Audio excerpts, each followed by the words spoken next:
Hello, Brad Scheelke here, Conversations with Mormons. This is part 2 of Melting Meg's Heart. What's Meg's place in God's world and how can I help her discover it? That's what we'll explore today. Meg's proper place in God's world is where relationships are always right. The religious word we often use to describe this place of perfectly right relationships is the word righteousness.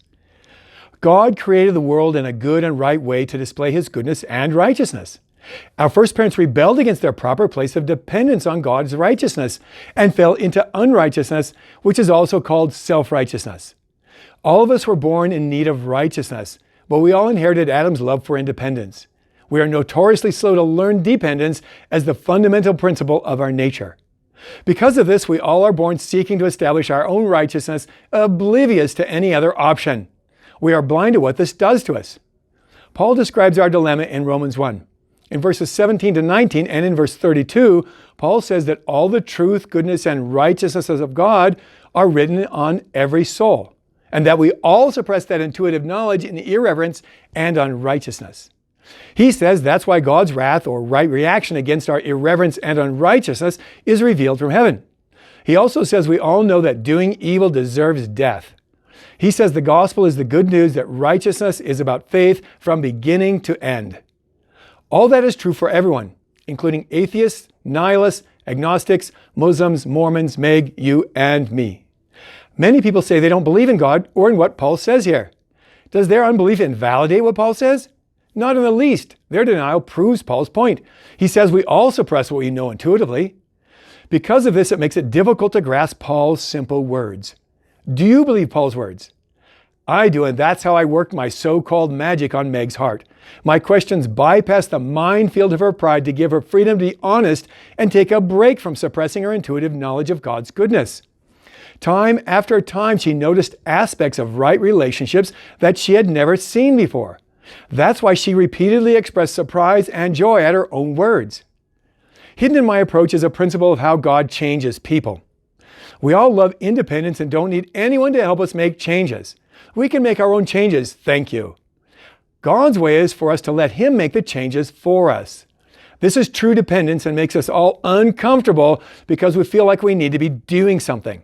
We often can see the need for change in ourselves and in others too, but we often can't make the changes we need, and trying to get others to change because we don't like what they're doing is often just manipulation. Being fully dependent upon God to make our changes is natural, attractive to others, and takes all the pressure off. A person changes without being ordered to change. It's a place of perfect peace and rest. I didn't tell Meg she was obsessing over her own righteousness, though she was. I just helped her discover God's righteousness, let her judge herself, and trusted her new vision to change her. There are practical steps I needed to take with her.